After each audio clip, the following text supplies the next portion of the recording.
name is Dawn, and I am the owner and photographer of Dawn ILO Photography. We work with small businesses and entrepreneurs to create the images and videos that they need to visually represent their brands. I'm filming this day on March 30th, so we are in the middle of a stay-at-home order here in the county that I live in Florida. And so for right now, I am not conducting any photo shoots, trying to abide by what's been asked of us with social distancing during this pandemic. And so I know that there are some businesses that are still able to carry on, and they still need content for their social media, and that means that a lot of business owners are going to be doing their own photos and videos from home. So I thought I would share a few tips for folks on what they can do if they're doing these photo shoots by themselves at home. Even if you're just using your phone, your iPhone or Galaxy or whatever you have, or if you do have a DSLR, these tips will be helpful either way. So just wanted to go through some ways that I thought I could help. So my first tip for you is to plan.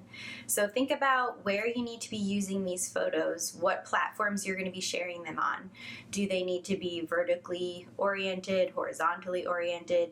Do you need to leave space in the photo for text to go in with it as well? Or can you be centered in the images? Is this all for Instagram? So it needs to be a square orientation.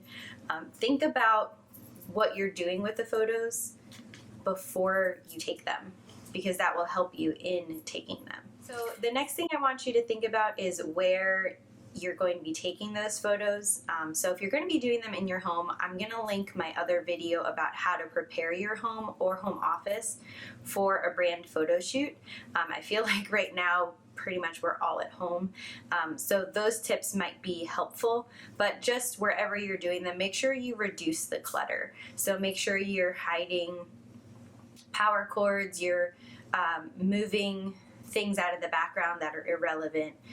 You just don't want to have anything distracting in your photos. So make sure you reduce that clutter. Now that we know what we need out of our photos and we know that the space we're using is going to be clutter-free, let's think about our light source.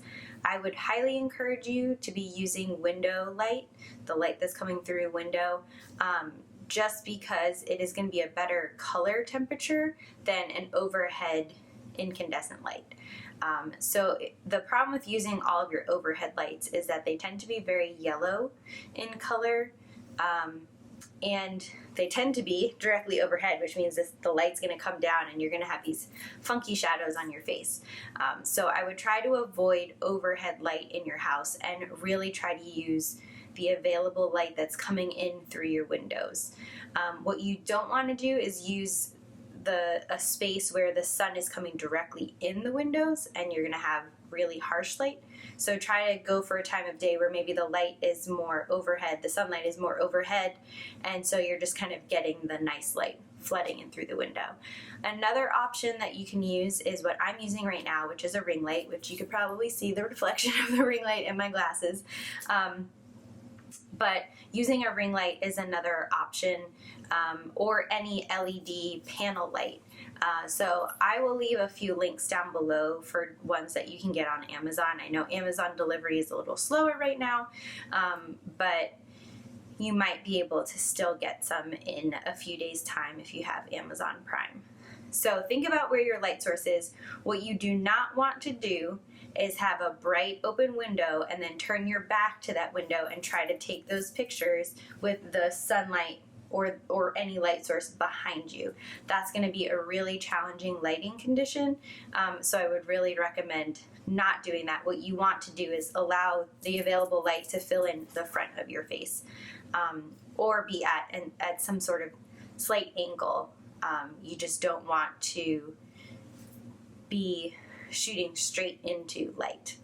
The next thing I would recommend is using a tripod or building kind of a tripod for yourself. So if you don't have a cell phone tripod or a selfie stick or something like that, what you can do is kind of stack books up somewhere or sometimes I'll take like shoe boxes or old Amazon boxes and stack them up, and just rest your phone in there and use the self timer to get into the space. I would try to stay away from actually taking selfies for these photos, just because it's going to look a little less professional unless it aligns with what you're talking about. But I would try to either use a tripod with the self-timer mode or fashion yourself some sort of resting place for your cell phone, that you can then take those photos that way. Now that we've taken the photos, the next thing you're going to want to do is touch them up a little bit. So iPhones, and I believe Android phones as well, have a native photo editing feature in the photo options. And so what you want to be looking for is just, did the photos come out with the right brightness that you need? Is there enough like punch to the color? Do you need to adjust the saturation? Do you have any shadows in the picture that maybe you want to lift in the image, so that it's not quite so dark? So just go through, play with those editing features. If you feel like what you're using in the native editing app is not sufficient, you could also look at other editing apps for your phone. So just one example would be Snapseed. It's a much richer, much more feature-rich editing platform for your cell phone. And once you have those photos edited, you might need to use something like the Canva app to crop them to the dimensions that you need, depending on where you're going to be posting the images. You can also use Canva to overlay text on your photos, or if you want to use your photo for like a header image on your blog, adding the text or graphics on top of it. So Canva is another great app that you can use.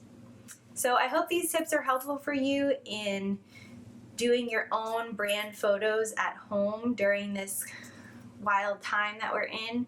I hope everyone is staying healthy and staying safe and staying home when you're able to. And I know that I'll be seeing you again soon as we're on the other side of this. Thanks everyone. Bye.